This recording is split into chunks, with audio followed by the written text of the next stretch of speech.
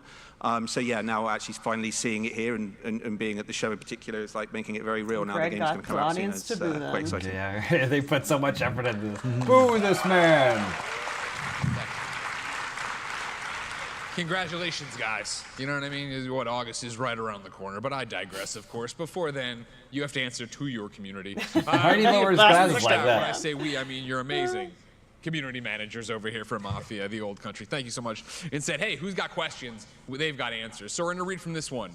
Goodfella CLE, which I assume is Cleveland. You know? Right? But they're all from, they're not, none of them are American. They're like, answers. sure. You have said the game is not open world, but that you can explore Michael areas. Says this is Mafia, can you the elaborate undefinitive on that? And even though the game is narrative driven, will we be able to explore Sicily in more open areas? How interactive will the world be? Community managers, that was more than one question. Thought it was pretty clear, but let's start with that. It's not open world. I know I saw a buzz about that today, that it was a linear one, you guys said. Okay, I'll try and answer that question. So I think the thing with this game is, like Alex said, we started this when we came off Mafia Definitive Edition, and we really took a lot of inspiration by how well, that landed with people, and the fact it's a focused story that takes you through.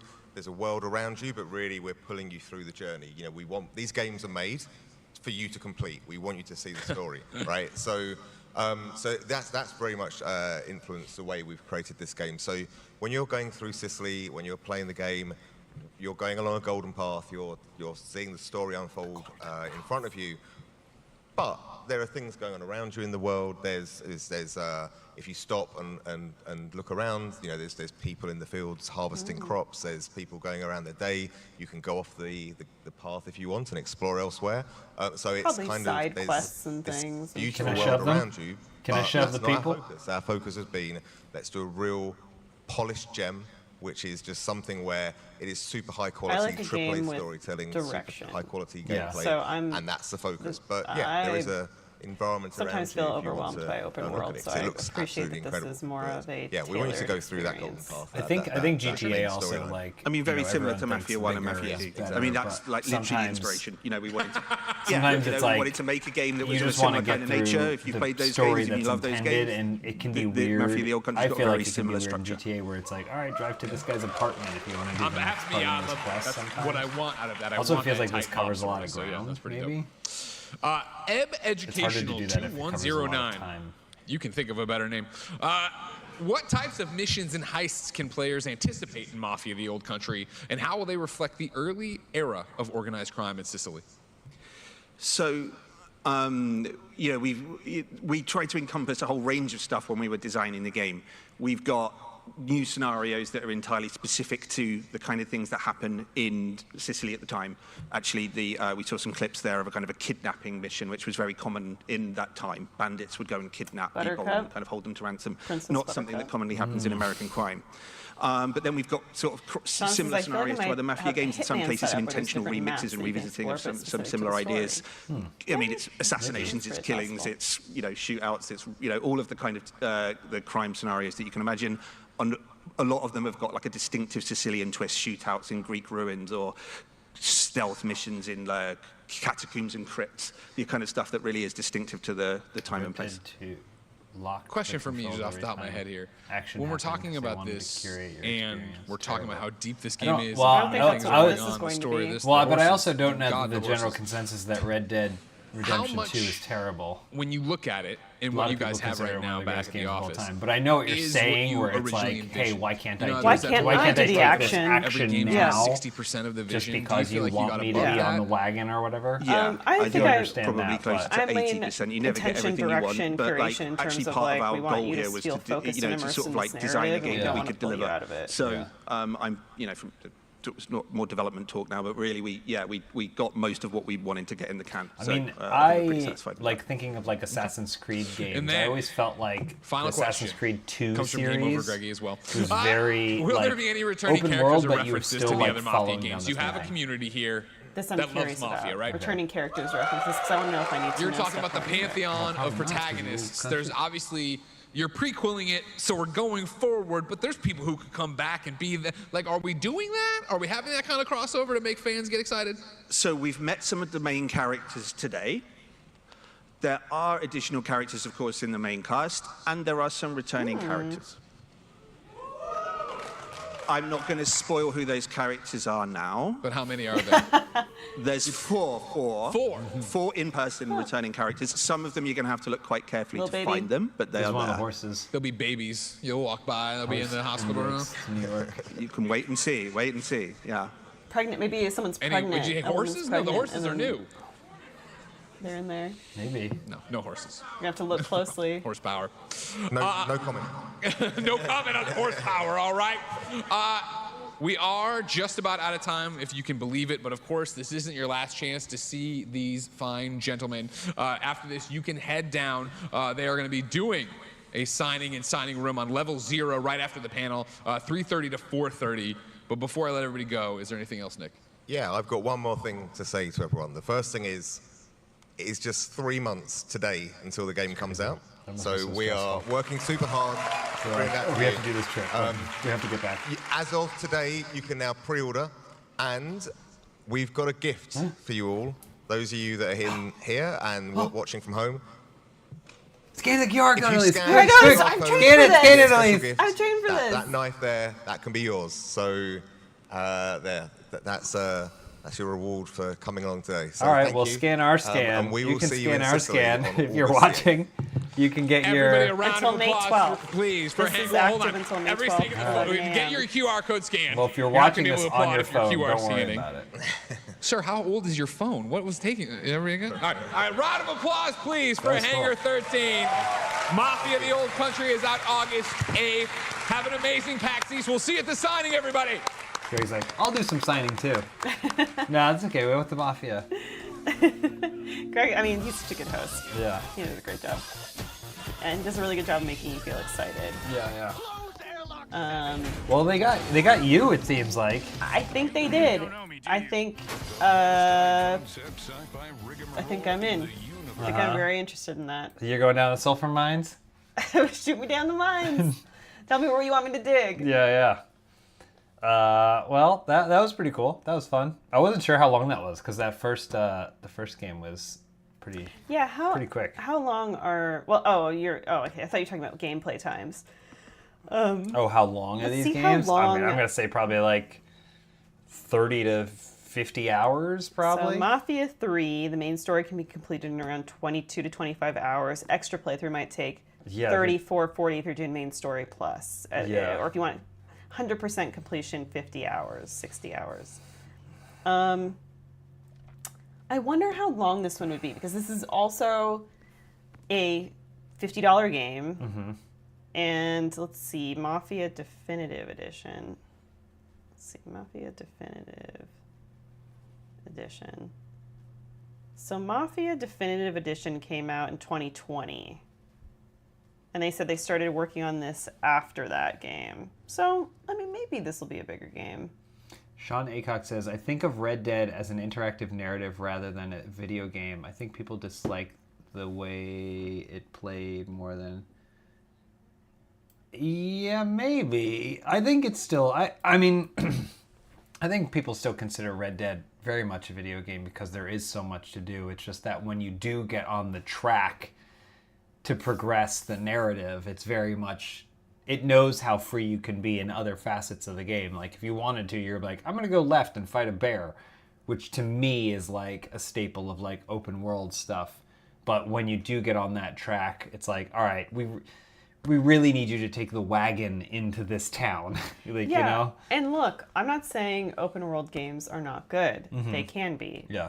But I'm saying there's something that's really, really special about a narrative game where it feels like there's a lot of intention, direction, and curation put into the player experience, where it doesn't feel like it's taking the controls away from you at key moments. Mm-hmm. And it does feel like you have agency, even though it is more of a linear story. BioShock, one of the best linear games ever made. Like, there are, I think sometimes an open world sandbox can be a little bit, like, you know, it requires less of a developer having to say, like, how can we hold your hand? Well, actually, no, I would say sometimes it can be harder because you want a player to tackle things in a building blocks kind of way while still making it feel open. But I do appreciate when a developer is able to nail that single player experience. Yeah. I mean, it's always a gradient, right? Yeah, like linear. A open world, I think, like Elden Ring. Like that game, the story takes such a back seat. They're like, we don't know where the hell this person is going to go. Read the Wikipedia page. They might find the key to get to this area like 50 hours before some other player finds the key. And so we're just going to let that happen. But I don't know. It's tough. I mean, I was mentioning Assassin's Creed. The Assassin's Creed 2 series, I felt like, was open world, but still pretty linear. And then when you compare that to Assassin's Creed 3, very much more linear.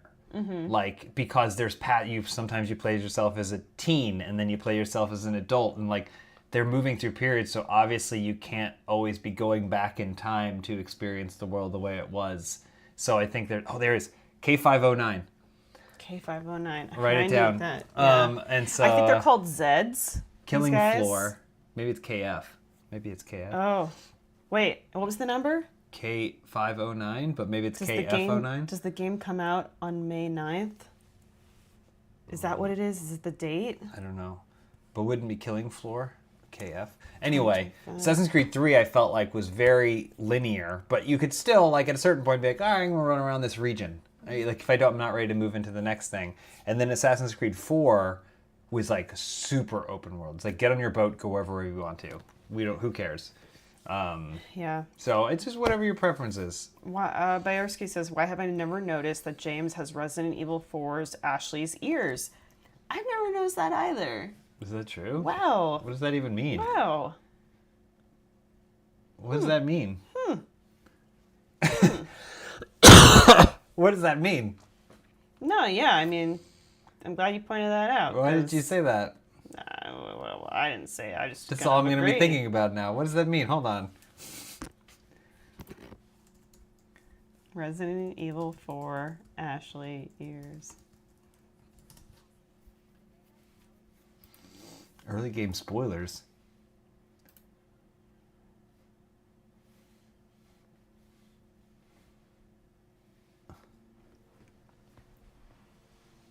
What am I looking for here? The ears. We found a cutscene. Oh, her hair's falling off. Yeah. Is that what we're talking about? That's exactly. Her hair's chasing behind her? They can't see it, but yeah, that's exactly. Exactly it. That's what they're talking about? Mm-hmm. My hair follows behind my head?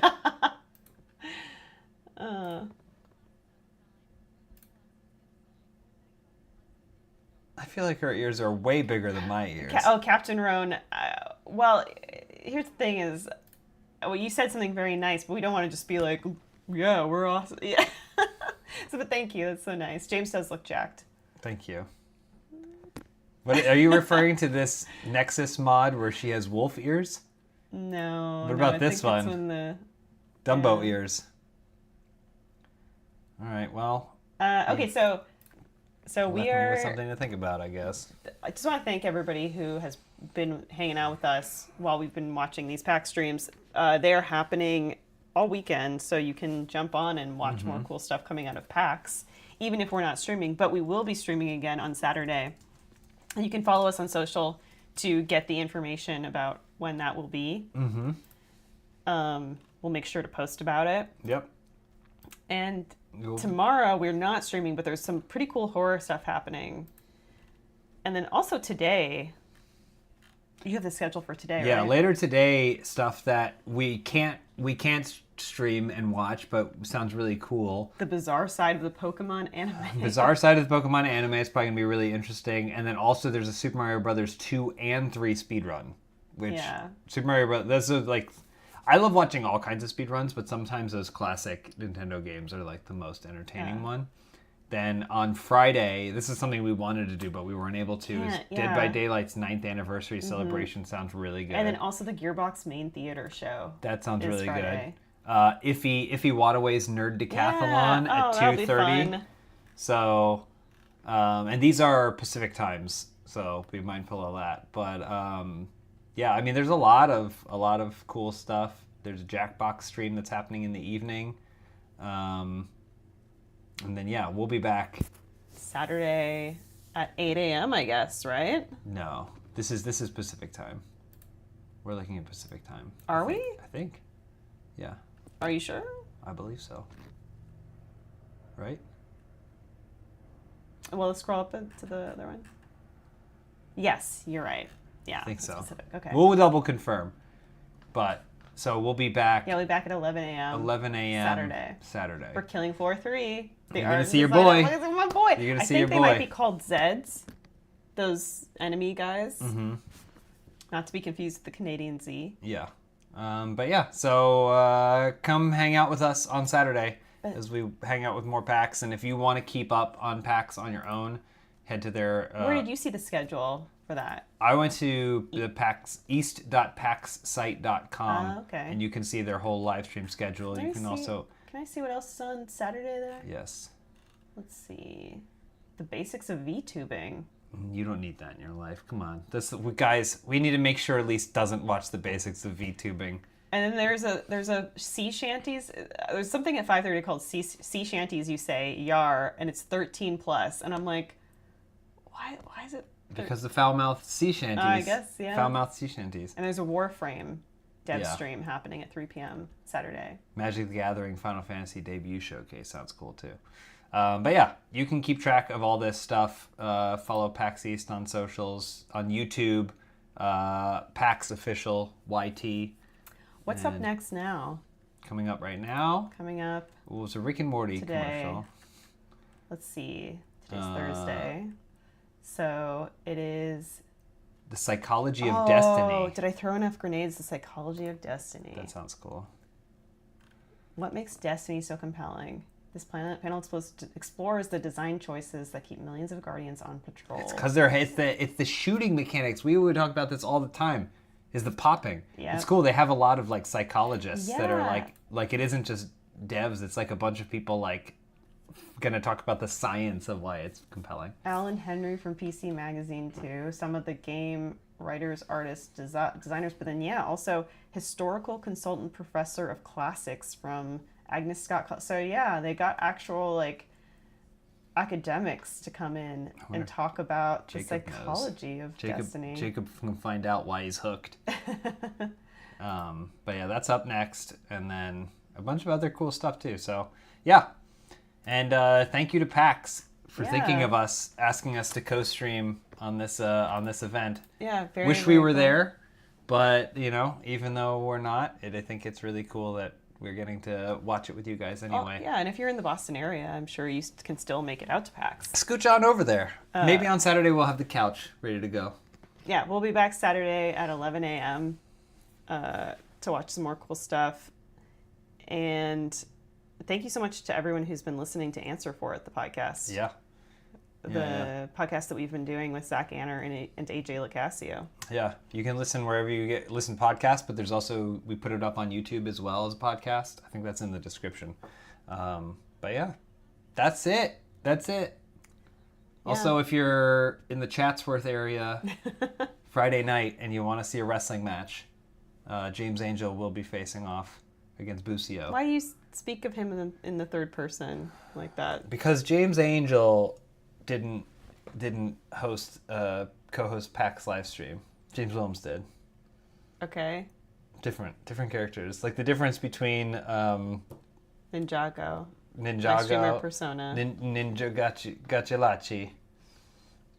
All right, we're gonna let's go have some lasagna. And wait for our pre-order of Mafia, the Old Country to come through. I think I'm into Mafia. Oh, Franz, thank you so much. Thank you, Franz. I think I'm into Mafia. I think this is going to be my entry point into this franchise. Great. Now we're looking at Life of Crime for Elyse. What? And 11 a.m. Saturday Pacific. We'll be back streaming more and Killing Floor 3, which, as you know now, that tiny-faced guy, I got to see what he's all about. I wonder if he's is he going to be a main character in that game, or just some mindless, enemy that we kill? Yeah, I guarantee it's that. Oh. All right. Well, we'll see you guys.